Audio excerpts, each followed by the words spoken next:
Hello my YouTube friends. It's been a while since I've made a video.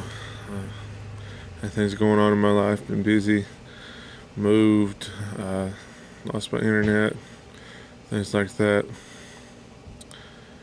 And I really haven't had the opportunity to make them. However, in all this, the Lord has given me an opportunity to preach from two different pulpits, actually, my church and my mother's church.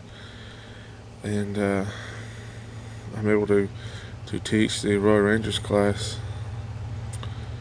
I had to quit my job. I was working 8 hours a day on third shift, which would be 12 to 8. But they decided to go back to 12-hour shifts, which would make me unable to go to church every other Sunday and every other Wednesday.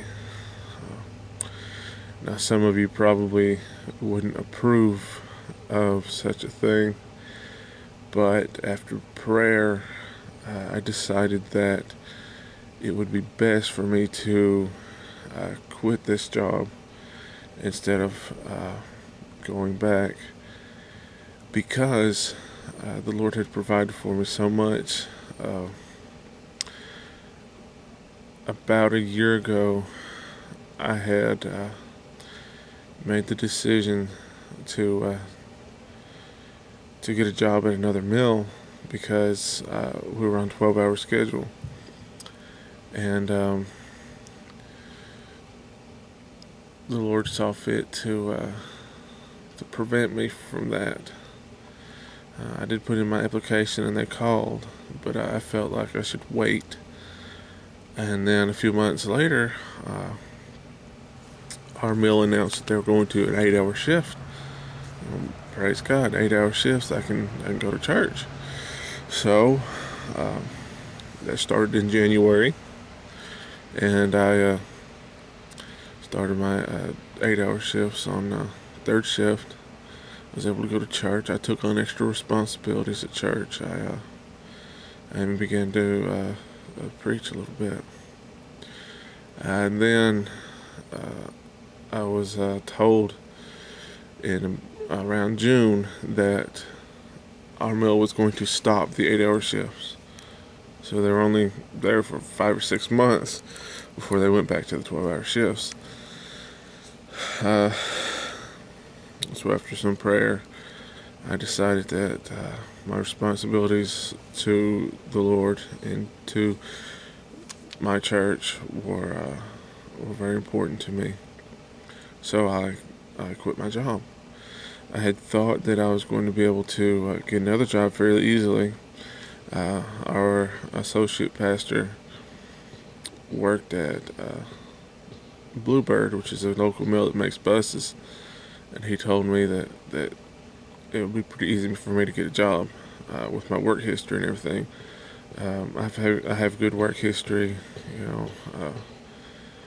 Every place I've worked at least 2 years before going on to another job. So I'm okay. So figured I could have a job pretty quickly. I quit my current job and went to put in my application at the Bluebird, and it was a little while, but I got a call from them.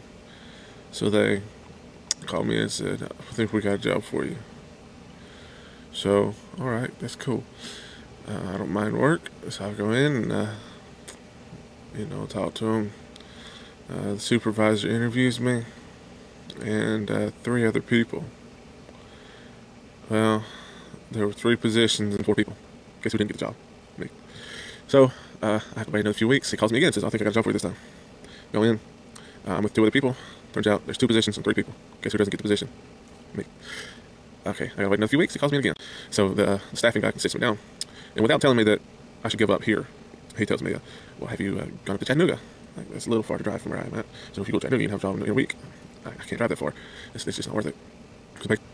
So basically what he was telling me was, "Give up, you're not getting a job here."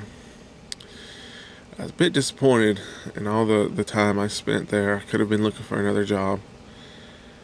But as it turns out, They let go a lot of their newly hired workers, temporary and permanent, because the economy's slowed down and things are hard around here. Most mills are laying off, so I wouldn't have been working very long there if I had gotten the job.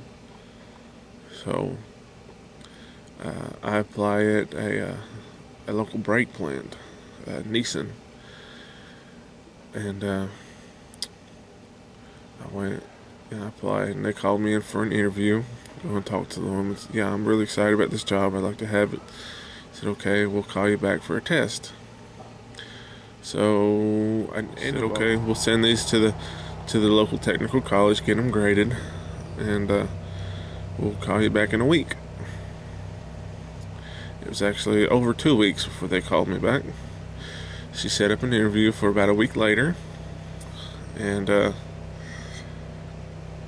said, okay, well, I'll be there. Well, when that day came, I jumped in the shower, was getting ready. It's about an hour and a half, 2 hours before my second interview, and my wife brings the phone in to me. Said it's a brake plant. So I talked to him. I said, what's going on?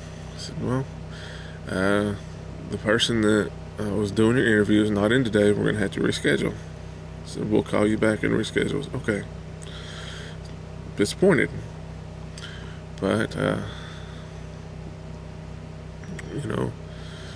at least, I've got a job.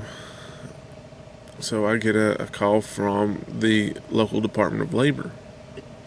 And the woman says, this plant is very interested in hiring you, and we're going to pay them $2,000 so that they can train you, because you've not worked in this field before.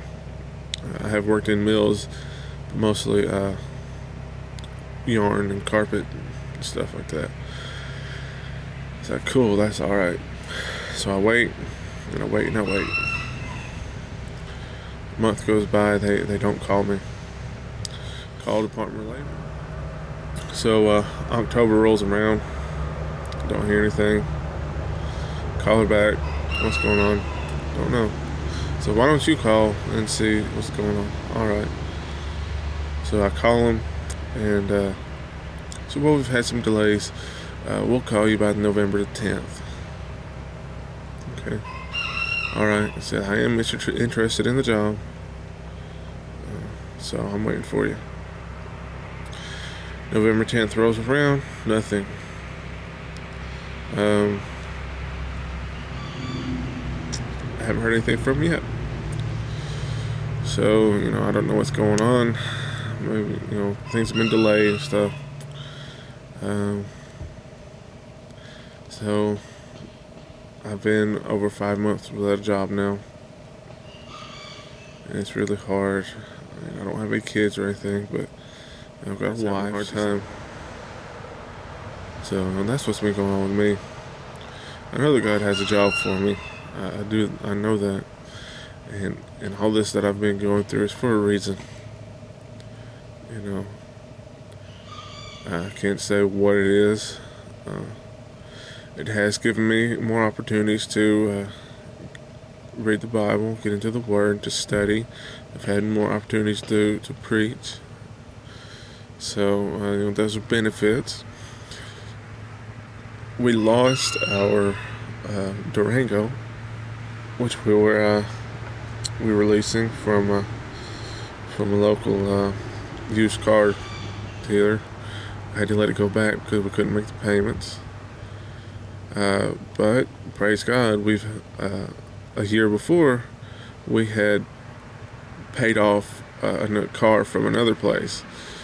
He had allowed us to pay that off. It's totally ours. It's a good, reliable car. So we've got that.